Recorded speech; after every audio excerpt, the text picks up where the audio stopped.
திராவிடத்தையும் பெரியாரையும் ஒழிப்பதுதான் தனது நோக்கம் என்று சீமான் பேசியிருப்பது ஹிந்துத்துவா சக்திகளின் வளர்ச்சிக்கு உதவுமே ஒழிய தமிழ் தேசிய வளர்ச்சிக்கு உதவாது என்று நாம் தமிழர் கட்சியின் மாநில ஒருங்கிணைப்பாளர் ஜெகதீச பாண்டியன் தெரிவித்துள்ளார்.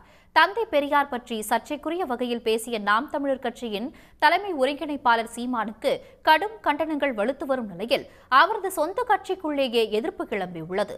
அக்கட்சியின் மாநில ஒருங்கிணைப்பாளர் ஜெகதீச பாண்டியன் வெளியிட்டுள்ள அறிக்கையில் திராவிடத்தையும் பெரியாரையும் ஒழிப்பதுதான் தனது நோக்கம் என்று சீமான் பேசியிருப்பது அவருடைய சொந்த கருத்தே ஒழிய நாம் தமிழர் கட்சியின் ஒட்டுமொத்த கருத்தல்ல என்று தெரிவித்துள்ளார். ஆரியம்தான் தமிழனின் முதல் பகை என்று குறிப்பிட்டுள்ள அவர் சீமானின் கருத்து RSS, பாஜக, சங் பரிவார் அமைப்புகளுக்கு துணை போகுமே ஒழிய ஒருபோதும் தமிழ் தேசியம் வெல்ல உதவாது என்று கூறியுள்ளார்.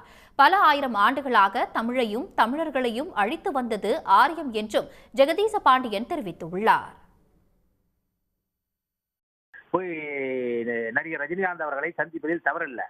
அவர் பார்த்துவிட்டு வந்து சொன்ன பதில் இருக்கிறது இல்லையா, தங்கி என்றால் சக தோழன் என்று, அந்த கருத்துக்கே நான் அவரிடம் தொலைபேசியில் அழைத்தேன், சொல்வதற்கு எடுக்கவில்லை. நான் ஒரு பதிவு போட்டிருந்தேன். தங்கி என்றால் தமிழுக்கு எதிரி, தங்கி என்றால் தமிழனுக்கு எதிரி, தங்கி என்றால் தமிழ்நாட்டுக்கு எதிரி, தங்கி என்றால் மானுட எதிரி என்று. அவர் இதுபோல் தொடர்ந்து பேசுவது யாராவது ஒருவர் பேச வைக்கிறார்களா என்ற ஐயம் வருகிறது. அதுபோல் அண்ணன் போய்விடக் கூடாது என்பது சுட்டிக்காட்டுவதற்கான பதிவு தான் இது.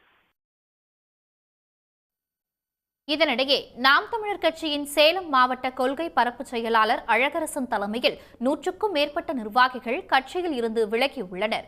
நாம் தமிழர் கட்சியின் அடிப்படை உறுப்பினர் பதவியில் இருந்தும் விலகிக் கொள்கிறோம் என்றும் அடுத்த கட்ட அரசியல் பயணம் குறித்து தோழர்களுடன் ஆலோசித்து அறிவிக்கப்படும் என அழகரசன் தெரிவித்துள்ளார். சமீப காலமாக கட்சியின் தலைமை ஒருங்கிணைப்பாளர் சீமான் மீது அதிருப்தி தெரிவித்து பல மாவட்டங்களில் இருந்தும் நிர்வாகிகள் அடுத்தடுத்து விலகி வருவது குறிப்பிடத்தக்கது. உடனுக்குடன் செய்திகளை தெரிந்து கொள்ள சன் நியூஸ் பெல் ஐகானை கிளிக் பண்ணுங்க.